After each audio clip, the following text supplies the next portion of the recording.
Hello, Active Sage here on the Sage channel, and the day many of us have been waiting for has finally arrived. Planet Nomads is available now for those Kickstarter backers out there. So if you backed Planet Nomads on Kickstarter, you should have been sent an email saying, hey look, your key is available.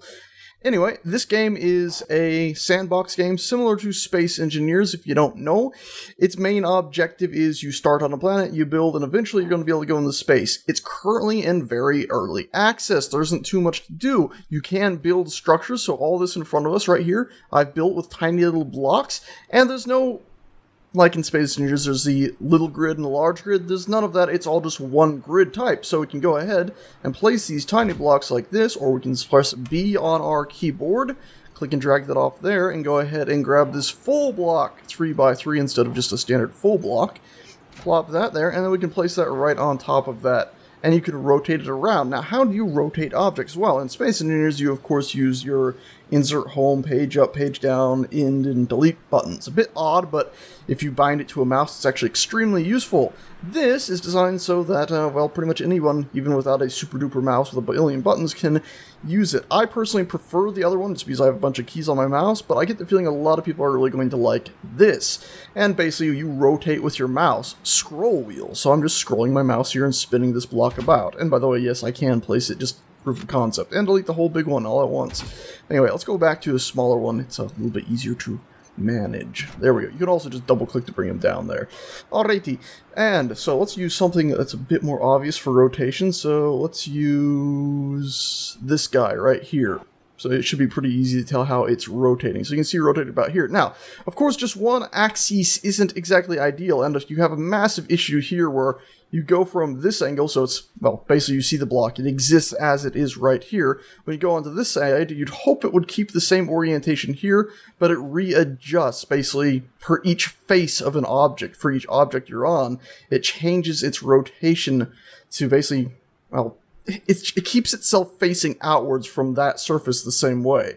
So you can see the one side is stuck on it like that. We move on this side, it keeps the same flat backside stuck to it. But it flips the block around like this as well, which isn't ideal. Really, I wish if it looked like this right here, where we have a triangle from that corner pointing out and then going back to the center point there, and you moved it to there, it would still be oriented the same way. Basically, it would go from this, you aim here, and it would now be looking like... Hold on. This system is not ideal for me. This. That system that's not ideal for me, by the way. Oh, Jesus, you see that? That's just... Keep some consistency. Anyway, the system works by pressing X on your keyboard, same as Xenomorph. So basically you go ahead, press X, it switches between the X, Y, and Z rotation points, or axes I should say, and you can rotate the block all about and around. Now I have found that sometimes this can be a bit finicky, so if we can go to like this, sometimes you'll find you can place a block like this, where you have the triangular side against the flat surface and it works. Other times, I've actually found it very odd where it'll refuse to place it against some things. It's more frequently with, I believe, like this block here. There we go. So it works here, but sometimes it'll get really, really finicky if I rotate it like that. Yes, and sometimes it just won't place like this or like that. Just very odd. Anyway, you can see there for a second we did have a red outline and everything. That indicates that indeed this is not placeable at all. I'm spamming left click. Very, very simple stuff that. Obviously you wouldn't be able to click it. There was no flat surface connecting them at all, but overall it's like Space Engineers. The rotation system is just a bit finicky and you do have some, well, odd issues.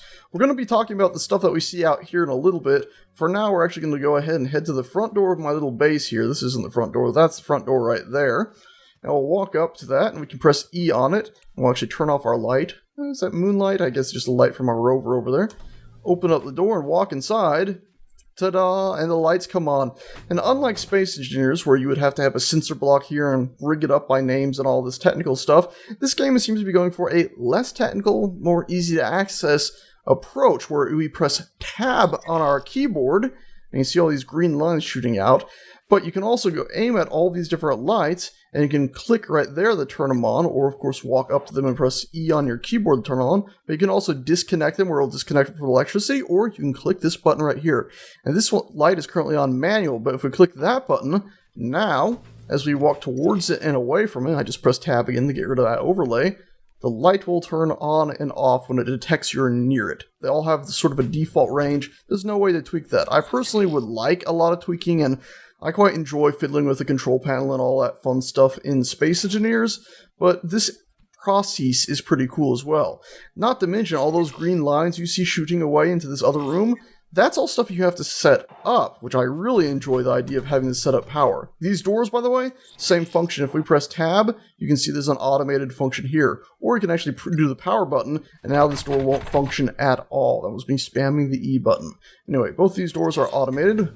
Walk in here. They should close behind us as well. Something a lot of people really want for Space Engineers. There we go. And now you can see this is our power generation room. Now currently, like I said, early access game, all of these power generators are really, well, they don't use fuel. They just sort of take power in. And we can do the tab thing and look at them, and you can see this little button right here. This is connect electricity. So we click that, and you can aim at other things like this door, and then click that. And we're just doing left clicks on all those things. And now you can see green line going from this to that, indicating power. Now you can see here, you can connect more than one machine up to it. So I have 3 generators all hooked up to it, and currently the generators, if we were to go ahead and press our B button, walrus isn't a word, I want to say walrus for some reason, B as in boy, you get all your components here, something I've already pulled a few things out to show you guys other things. You have a bunch of different categories, but I've been mainly just sticking to the all blocks. But if we were to go down here to the actual reactor, which I can't seem to find it, so we will just go to energy, and we'll drag that down here. You can see it weighs 130 because weight is somewhat important because rovers can't hold endless weight, and then it puts out 80 electrical watts. And you'll be able to also check with things like the door. So if we were to go to this again and find the door, and now replace our number 1 slot. I keep doing that, I don't really need to. I can just mouse over it here. But anyway, you can see this door takes 10 watts to function. The lights, if we were to scroll down here, they take 2 watts. The outdoor light, also 2 watts. The beacon, 60. Which the beacon, if you saw outside, you might have seen that big giant beam of light shooting up into the sky. That was the beacon, which is pretty cool. I believe it's currently just for navigational purposes, so you can see it and make your way back here. Pretty cool stuff. It's all very, very simple early access, but I do like it quite a bit. And there's no FOV slider, so if you feel kind of claustrophobic from the FOV, that would be why I haven't been able to bump it up.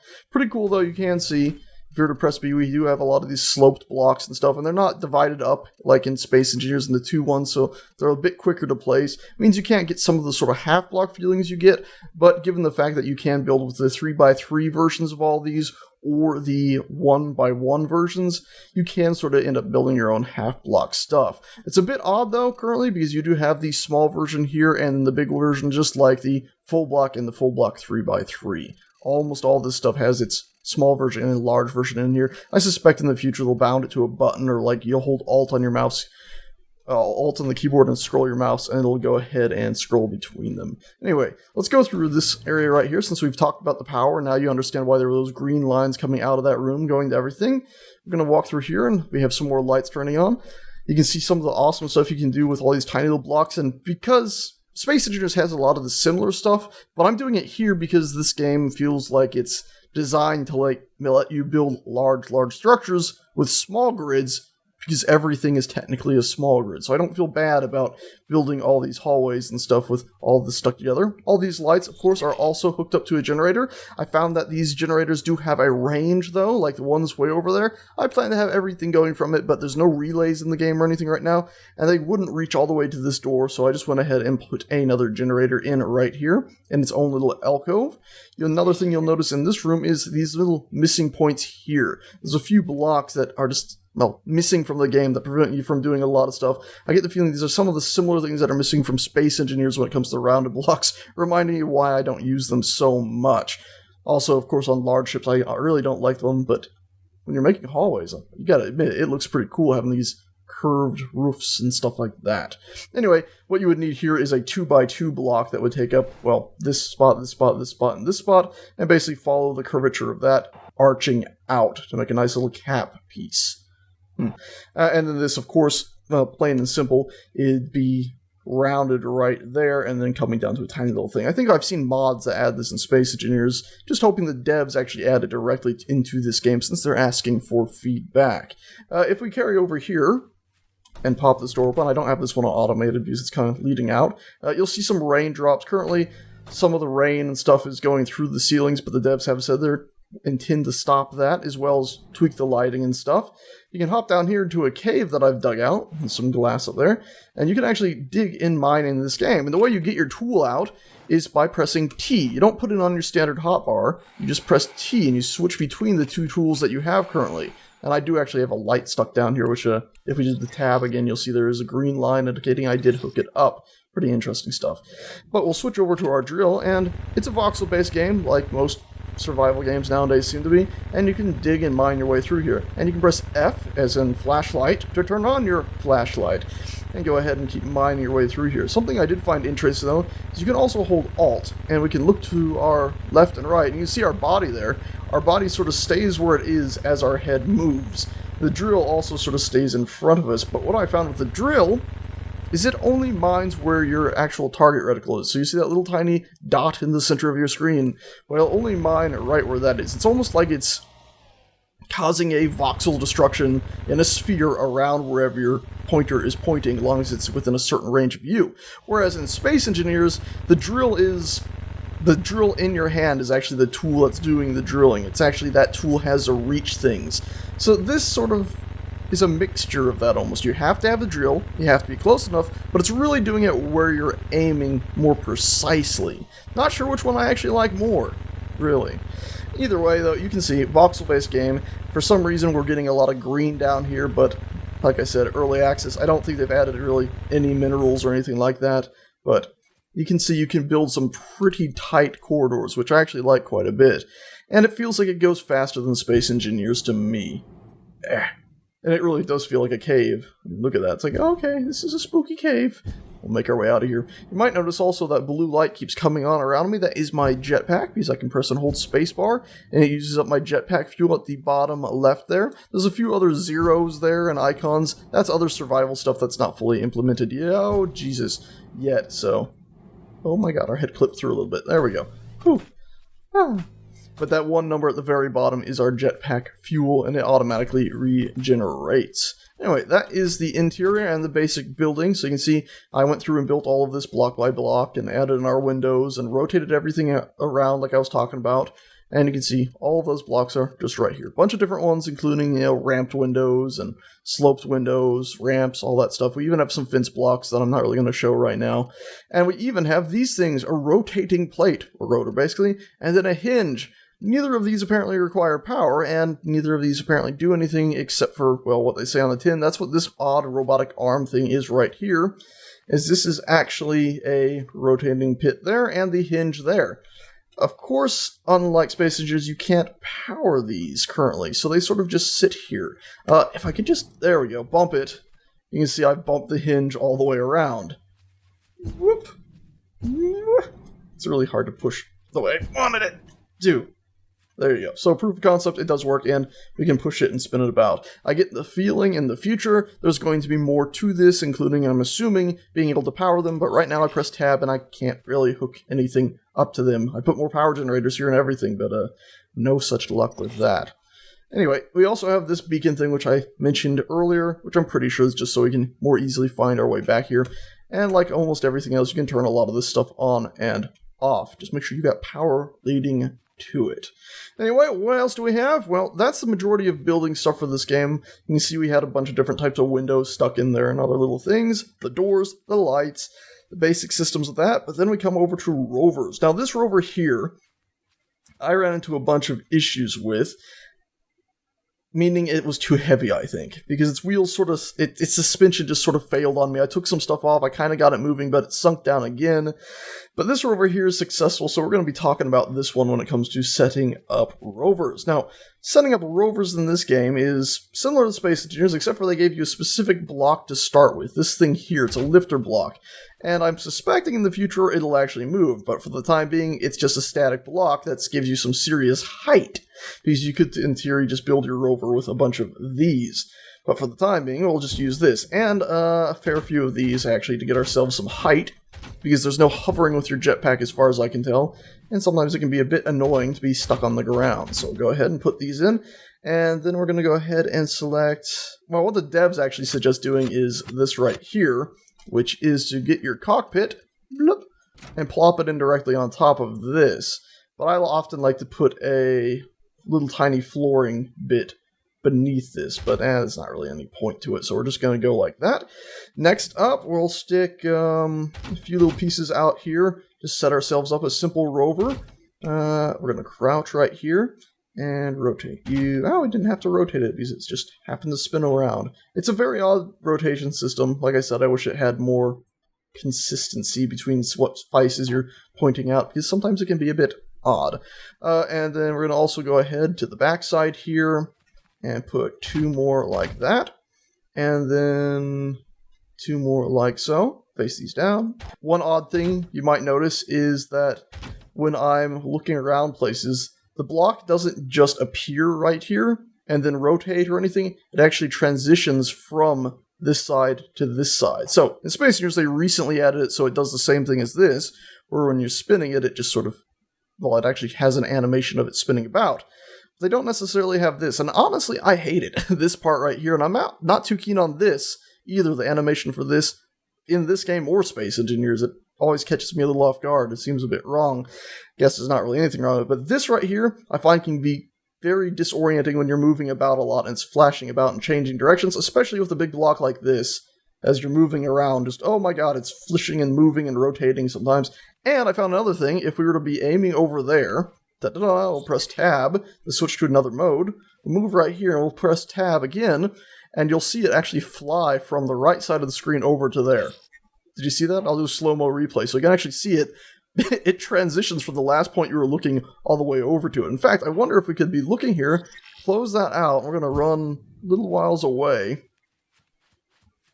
all the way over to here, and we'll press tab again. No, well, it looks like it gets back to you in a certain amount of time, no matter how far you are away. But it was there for a second there. It was actually transitioning, so it's just a bit odd, and I find it can be a bit disorienting. I'm not keen on it. That's what I'm saying. I guess I should have just said 12 seconds of I'm not keen on, moved on. Anyway, let's pop this off of our hotbar since we already got the cockpit in place. Let's grab our power supply because you do need power for this, and try to land on top of this so we can actually. There we go. Place you in so we now have power, and then we're going to go ahead and put in these suspension pieces, and you got to make sure you put them in the right way around, so like that. We could change up our design a tiny little bit. These are pretty cool because, and let me actually just put them in there, it'll make more sense once I put them in. There you go. You can see they can, that's pretty cool, ain't it? They can be placed from the top, or they can be placed from what would have been, oh, here, there's a good chance to show it. I think, yeah, look at this. Sorry, but I just found it. You know, look at this. Why can't we place this block? Why can't we place this block? This is what I was talking about way earlier about sometimes the sides don't work. I can't place this on the majority of this lifter. But when I try to place it right here, the one triangular side should be touching the top of it, therefore should be able to connect. If I rotate it like this, the flat side, if I click, it should be able to connect. It can't. 2 sides there should be working, but it doesn't work. And then, of course, we aim at this, and suddenly the whole rotation's changed. So that's the thing I was talking about earlier when it came to the rotation being odd. But anyway, back to this. You can see we have the flat surface at the top and the flat surface here, which both act as connecting points, which is pretty cool. And I don't like how offset that looks, so we're just going to go back to the other way, and we're going to have a little bit of an oddity here with the fact that this is going to be, yeah, just have that flat surface on the top of it, not really used. There you go. And just make sure when you place these in, you place them in correctly. Oh, they're not falling down like they did earlier. Huh. That's, ooh, lag, there we go, bit odd. When stuff goes from being a static grid to a non-static grid, sometimes there's a bit of lag. Anyway, we'll stick these in. Super simple vehicle. Ta-da. I'll stick in the wheels. The wheels are pretty interesting here. You can see this whole like setup here with all these arrows and stuff. It's not really important at the time. Just go ahead and stick them on there. I guess one thing is important is you see that one arrow to our right, the one that sort of goes around the whole thing horizontally. That's sort of important because if you put that in like this, when you turn it, the wheel's going to turn the wrong way. So you want it like that at least. And then there we go. Coolio. With all those in, let's go to here. And I think we can only power 2 wheels with the amount of power this can put out. So let's just do back wheel drive for you and back wheel drive for you. Same way we set up those lights earlier and well, the doors and all that I was talking about. And then we can actually aim at the suspension and change the suspension pressure. So moderate pressure, high pressure. We're just going to leave it at low for the time being. And then we can aim at the wheels too. And these 2 wheels are currently saying they're going to be spinning backwards. So we can go ahead and click the bottom here and it'll switch it around nice and easy like. Ta-da! And then we want our front wheels to turn. So we're going to aim at this one and just left click here. And I think like so should do. If it's wrong, then we can just hop in the cockpit and change it. There we go. Coolio. And then you can also change the speed. We're going to leave these speeds at just standard. Coolio. Well, let's go ahead now. Press Tab. Press H to go ahead and unequip everything. And we'll press E to hop in the cockpit. We'll do V to go to third person. And we can see, yep, our turning is working fine. And I'm holding W right now, and you see the wheels are trying to go, but we're locked in place. Alright, well, with that all good to go, alright, there's one issue here where if you try to get out of the cockpit in third person, but you're aiming at the cockpit, it actually often acts like you're asking to get back in the cockpit, so it'll bop you out and back in real quick. Anyway, let's go ahead and delete this. We'll probably have a little tiny bit of lag. Or a lot. There we go. And the physics have now taken over. I think one last thing we might do before we set off is just get ourselves a light. Do we want to do anything? No, let's not do anything silly with it. Let's just grab ourselves a light and stick you on the front here. And you can see it's a heavy light. You can see it's pulling the front of the car down right away. Yikes. Might be a little bit of trouble for us, but we'll live with it, eh? Yeah, we'll live with it. So let's hop in the car. Oh, wait, no, we need to hook them up. See, that's the thing. It's not like Space Invaders where it's all hooked up instantaneously. You have to go ahead and actually hook them up. So there's that one, and there's that one. There we go. And now you can see they're spotlighting the ground. So we can actually go ahead, press Tab, press H to unequip everything, and get in the vehicle and rover away. You can see it's a bit of a wobble monster, but it does work. And we haven't flung through the ground or exploded or anything like that. So anyway, like I was saying, weight can play a very hefty deal. That's why that rover there that we just saw on our left for a second, this guy right here, failed because I put all this armor on the thing and its front wheels pretty much sank into the terrain and just died. At first I could get it kind of the squiggle on the surface, but it just did not survive. Also, it's unfortunate that it's nighttime because we can't really see diddly squid, so what I'm going to do is stop the vehicle by holding S to sort of reverse. Once it's relatively stopped, I'm going to hop out. The vehicle seems to stop itself the rest of the way. And actually what I'm going to do is just put some old-fashioned spotlights on this. Or not spotlights, but point lights. Where'd they go? There they are. There you go. These should be a little bit better, I think, to just light up the area around us. Oh, it's red. I can't place it. We'll place one here. Get rid of you and get rid of you. Should give us some weight back. You shouldn't weigh too much now. And place one there. We'll do our tab thing once again and hook stuff up. It might seem a bit tedious on this, but I do quite like the idea of having to actually run cables almost, or at least hook stuff up. I personally would actually prefer cable management, where you actually have to run a power cable, but this works pretty well to me. And let's hop back in there now that we have a bit of light around the vehicle so we can actually see what the vehicle is doing. And now we can take it for a little spin. I think our wheels might be a bit close together, really, for this to work too well. Yeah. Let's go ahead and just hop in the other one, since we did botch this a little bit. And you can see our jetpacks. Our character is a bit stiff. Like, very stiff. But the actual textures and model work is overall pretty good. Let's hop in this guy again. There we go. And this one can go over pretty much everything. It's my go-to vehicle for worming about the terrain and getting around. It's still a bit dark. Let's wait till daytime, shall we? I'll just skip ahead. Oh, sugar lumps.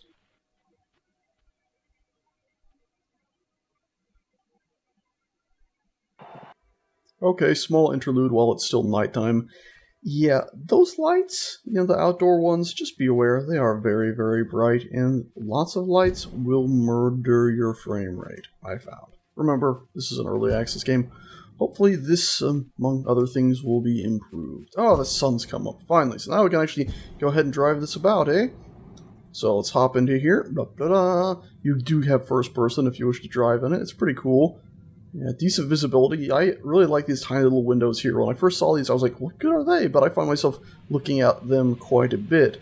It can be a bit of a bumpity ride, and I get the feeling the frame rate is a bit sporadic at the moment, but nonetheless, it does function. Now let's go to third person so you can actually see that suspension. The suspension in this game does actually work. For the most part, it can be a bit finicky sometimes. Remember, if your vehicle gets too heavy, it can also be completely nullified, like our one vehicle that lost itself. But the wheels do seem a bit bouncy wheels. Also, the sun was just coming up. It seemed really bright, and now it's gotten dark again. What happened? Did a cloud move in the way?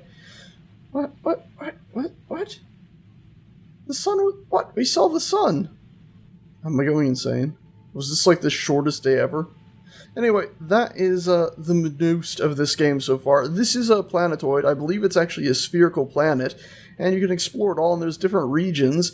The farther north you go, the colder it gets. The farther south you go, the warmer it gets, until, of course, there's the sun. It is cloudy. What do you know? Weather in a game that actually changes how things are. That's pretty damn nifty, too. Yeah.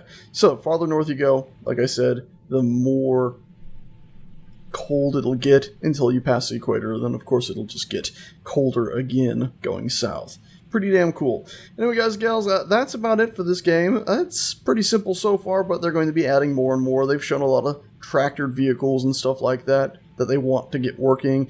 Lots of stuff, including space travel. And it looks like they were originally going to have you just go into space and sort of hit a loading screen, but it sounds like in the future they might not have that anymore. Or if they do, it's only going to be a stopgap, and eventually they are going to, similar to Space Engines, just have you transition into space.